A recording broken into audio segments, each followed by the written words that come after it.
مرحبا بكم أصدقائي في قناة معلوماتي ومنوعاتي توتي أند تونة. في فيديو اليوم سنتحدث عن أسباب موت القطة الأم بعد الولادة. تجتهد القطة الأم حتى تظل ثابتة عندما يحين وقت الولادة، وأثناء خروج القطط الصغيرة ستجد أن هناك بعض المشاكل التي يمكن أن تظهر على القطة الأم، وهنا سيكون عليك التدخل سريعا حتى تنقذ حياة الأم، وذلك من خلال اصطحابها إلى الطبيب البيطري قبل فوات الأوان.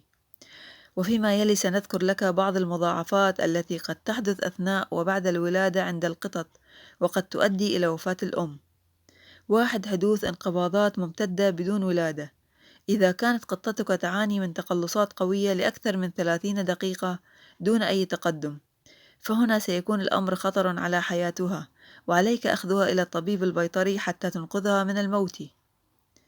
2. المشيمة.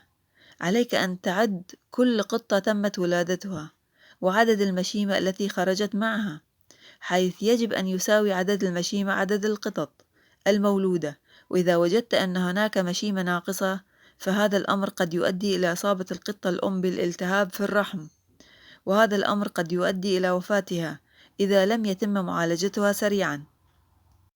3. استقرار القطة الصغيرة في قناة الولادة.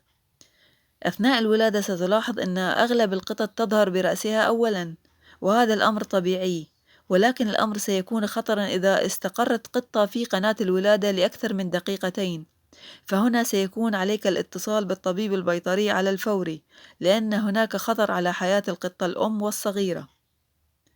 4. قطط ميتة.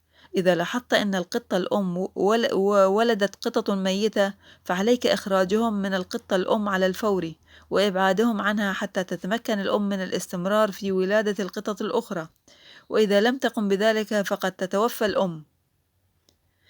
5. حدوث نزيف ما بعد الولادة. على الرغم من أن بعض النزيف بعد الولادة أمر طبيعي، إلا أن النزيف المفرط يعد حالة طارئة ويتطلب اهتماما بيطريا فوريا، وإذا تم تجاهله يمكن أن تموت القطة الأم. كما يجب أن تعلم أيضا أن النزيف العادي إذا استمر لأكثر من أسبوع بعد الولادة، أو إذا توقف النزيف لمدة يوم ثم عاد مرة أخرى، فاطلب المساعدة البيطرية أيضا. أمراض تسبب موت القطط. 1. أمراض الكلى. أمراض الكلى هي واحدة من أكثر الأمراض شيوعًا، خاصة في القطط الكبيرة في السن، ولكنها يمكن أن تصيب القطط من جميع الأعمار أيضًا، ويمكن أن يكون الأمر خلقيًا، أي أن تولد القطة حاملة لتلك الأمراض أو تتطور مع تقدم العمر.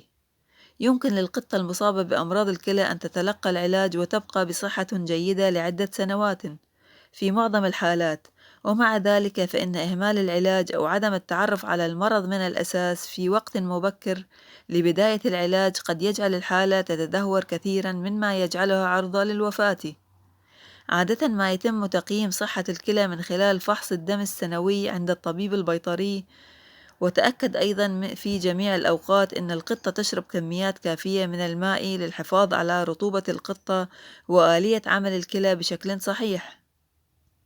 2. مرض السكري.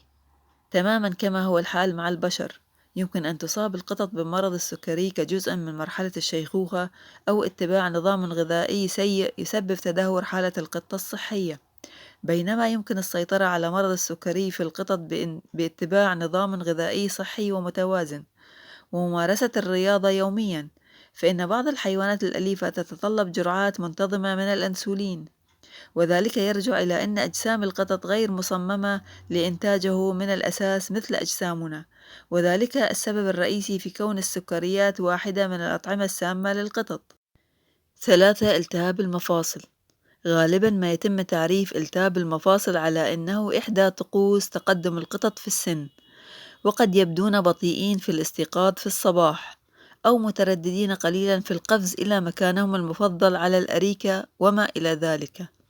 يمكن للطبيب البيطري تشخيص معظم أشكال التهاب المفاصل أثناء الفحص الروتيني السنوي، لكنه قد يوصي أيضا بإجراء أشعة سينية لاستبعاد المشكلات الأخرى أو تقييم مدى خطورة التهاب المفاصل.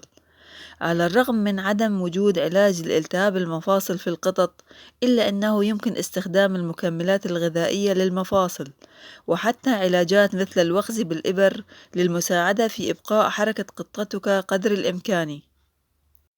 4. السعار. السعار هو المرض رقم 1 الذي يصيب أكبر عدد من الوفيات في الحيوانات الأليفة سواء من القطط أو الكلاب، وذلك لأنه لا يوجد علاج من الأساس للمرض. بمجرد الإصابة بالسعار تصل فرص نجاة القطة إلى 0%، فالسعار مرض قاتل 100% في حالات الإصابة. لحسن الحظ فإن الاستخدام الواسع للقاح السعار والذي يتوافر في جميع البلاد حول العالم ويمكنك الحصول عليه بسهولة من أي عيادة أو مستشفى بيطرية، قد قلل اللقاح عدد الإصابات بالسعار تماماً، خاصة بين الحيوانات الأليفة المنزلية والتي لا تتعامل مع أي حيوانات برية أو حيوانات شوارع. لذا تذكر دائما أنه من الضروري أن تحصل قطتك على اللقاح بانتظام لضمان الحماية الكاملة. 5. البارفو أو سل القطط. يعتبر مرض البارفو مرضا مأساويا للغاية، وغالبا ما يكون قاتلا في معظم حالات الإصابة. عادة ما يأتي الفيروس مصحوبا بأعراض عصبية وإفرازات من الأنف وارتفاع في درجة الحرارة. هذا الفيروس المسمى بارفو شائع بشكل رهيب في بعض الدول ذات معدلات التطعيم المنخفضة، ويمكن أن يصيب كل من القطط والكلاب على حد سواء. على الرغم من ذلك فهو لا ينتشر بين الأنواع المختلفة من الحيوانات. غالبا ما يظهر البارفو في القطط الصغيرة التي لم تحصل على التطعيم بعد. يعتمد معدل الوفيات على سرعة اكتشاف الأعراض من قبل صاحب القط ومعالجتها من قبل الطبيب البيطري ومقويات الجهاز المناعي. وعلى الرغم من قلة عدد الناجين من هذا الفيروس، إلا أن معظم الناجين لا يحملون أي تأثيرات طويلة المدى بعد التعافي من المرض. أسئلة مرتبطة. كيفية علاج متلازمة تلاشي القطط؟ العلاج الأفضل لتلك المتلازمة هو أن تقوم بزيادة سكر الدم عند القطة أثناء تدفئتها. ضع بعض قطرات من شراب الذرة الخفيف على لثة القطة كل 3 دقائق، وإن لم يتوفر يمكنك استبداله بخليط من كميات الماء الدافئ والسكر المتساوية. في أي عمر تصاب القطط بمتلازمة تلاشي القطط الصغيرة؟ قد يحدث متلازمة تلاشي القطط بأي عمر للقطط الصغيرة منذ الولادة وحتى الفصام، والذي يكون عادة بعمر 4 إلى 5 أسابيع، فهذا هو العمر الذي تكون فيه القطط أكثر عرضة لانخفاض درجة حرارة الجسم، نقص السكر في الدم، الجفاف والعدوى. كان هذا فيديو اليوم، أرجو أن يكون قد نال إعجابكم.